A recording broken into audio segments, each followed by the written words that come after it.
Praise the lord. మనందరికీ తెలుసు స్తుతిలో ఎంతో శక్తి ఉందని. అయితే చేతులెత్తి స్తుతించుట ద్వారా ఎంత శక్తి విడుదలవుతుందో, ఎంత గొప్ప ఫలితము చూస్తామో, ఎంత గొప్ప కార్యాలను పొందుకుంటామో ఈరోజు మనం తెలుసుకుందాం.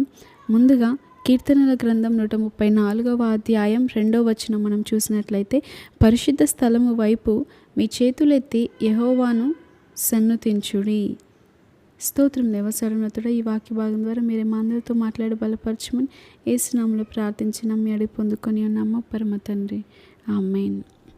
దావీదు భక్తుడు అంటాడు, నా జీవితకాలం అంతయు నేను ఇలాగున నేను స్తుతించేదను, నీ నామమును బట్టి నా చేతులెత్తెదను అని కీర్తనల గ్రంథం 63వ అధ్యాయంలో అంటూ ఉంటాడు. ఇక్కడ మనం చూసినట్లయితే సన్నుతించేదను అంటే ఇంగ్లీష్లో ప్రైజ్ అనే ఉంటుంది, అంటే స్తుతించేదను అని అర్థం. తెలుగులో కొన్నిసార్లు మనకు పదాలు అర్థం కాకపోవచ్చు, కానీ సన్నుతించేదను అని అంటే స్తుతిస్తానయ్యా, నిత్యము నిన్నే స్తుతిస్తానయ్యా, నీ పరిశుద్ధ స్థలం వైపు నా చేతులెత్తి నిన్ను స్తుతిస్తానయ్యా, నీ నామమును బట్టి నా చేతులెత్తేదనయ్యా అని ఆయనను స్తుతిస్తున్నప్పుడు చేతులెత్తి స్తుతించుట విలువ గురించి ఇక్కడ దావీదు భక్తుడు మనకు తెలియజేస్తూ ఉన్నాడు. తమిళనాడు రాష్ట్రంలో ఒక పేరుగాంచినటువంటి దైవసేవుని యొక్క విజయ రహస్యం అతడు ఒకరోజు చెప్తూ ఉన్నారు. అతడు గొప్ప ఆత్మీయ తండ్రిగా పేరు పొందాడు. దేవుని అనుగ్రహాన్ని బట్టి ఎంతో మధురమైన పాటలు రాసి అతనే పాడుతూ ఉండేవాడు. ఎంతో చక్కటి స్వరాన్ని కూడా కలిగినాడు. అతని ఆసక్తి కలిగిన ప్రార్థనను చూసినట్లయితే చాలా ఆశ్చర్యపోతాం.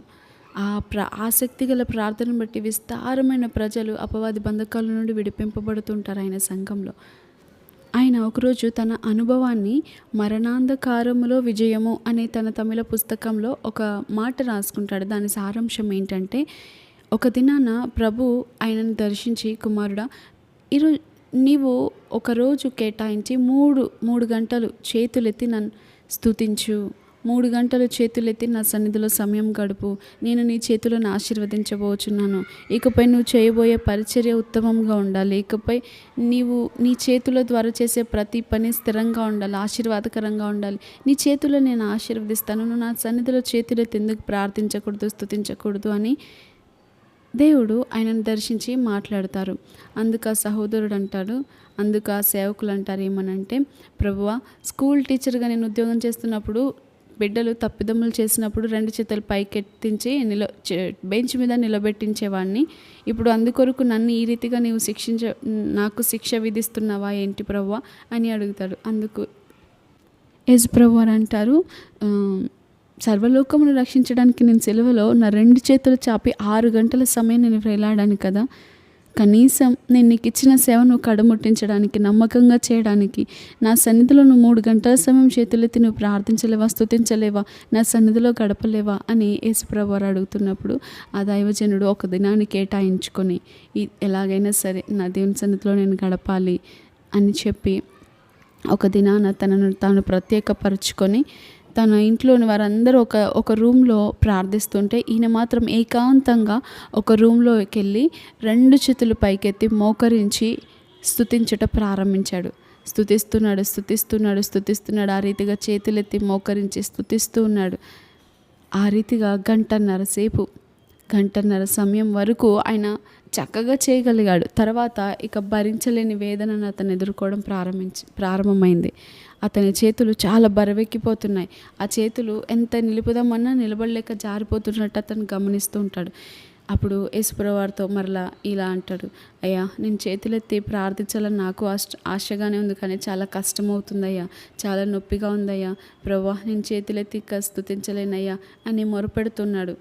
ఎప్పుడైతే ఆ రీతిగా మొరపెడుతున్నాడో తను చెప్తున్నటువంటి సాక్ష్యం ఏంటంటే, ఎప్పుడైతే నేను ఈ రీతిగా మొరపెట్టానో అప్పుడు వెంటనే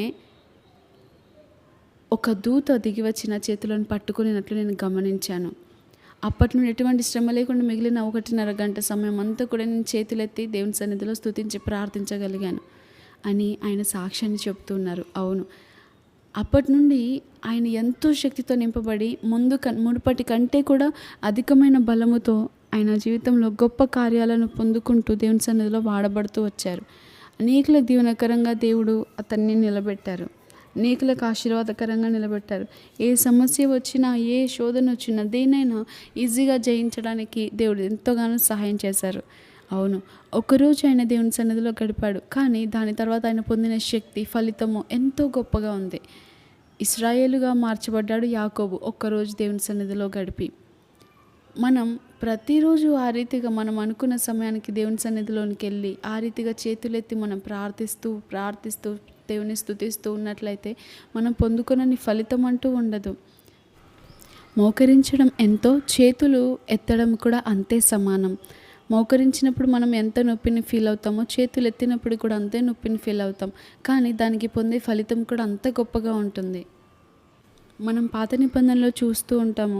మోషే చేతులు ఎత్తినప్పుడు ఇశ్రాయేలీయులు గెలిచినట్లు, మోషే చేతులు బరువెక్కి కింద దింపినప్పుడు ఇశ్రాయేలీయులు ఓడిపోయినట్లు. అవును, ఈరోజు మన జీవితంలో ఓటమికి గల కారణం మనం ఆయన సన్నిధిలో సరి అయిన రీతిలో సరి అయినంతగా గడపకపోవటయే.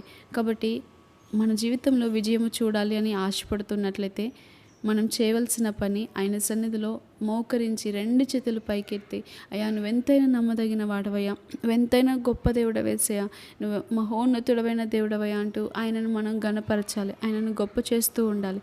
ఆ రీతిగా మనం ఎప్పుడైతే స్తుతిస్తూ ఉంటామో మన జీవితంలో ఉన్న ప్రతి సమస్యపై మనం జయాన్ని చూడగలుగుతాం.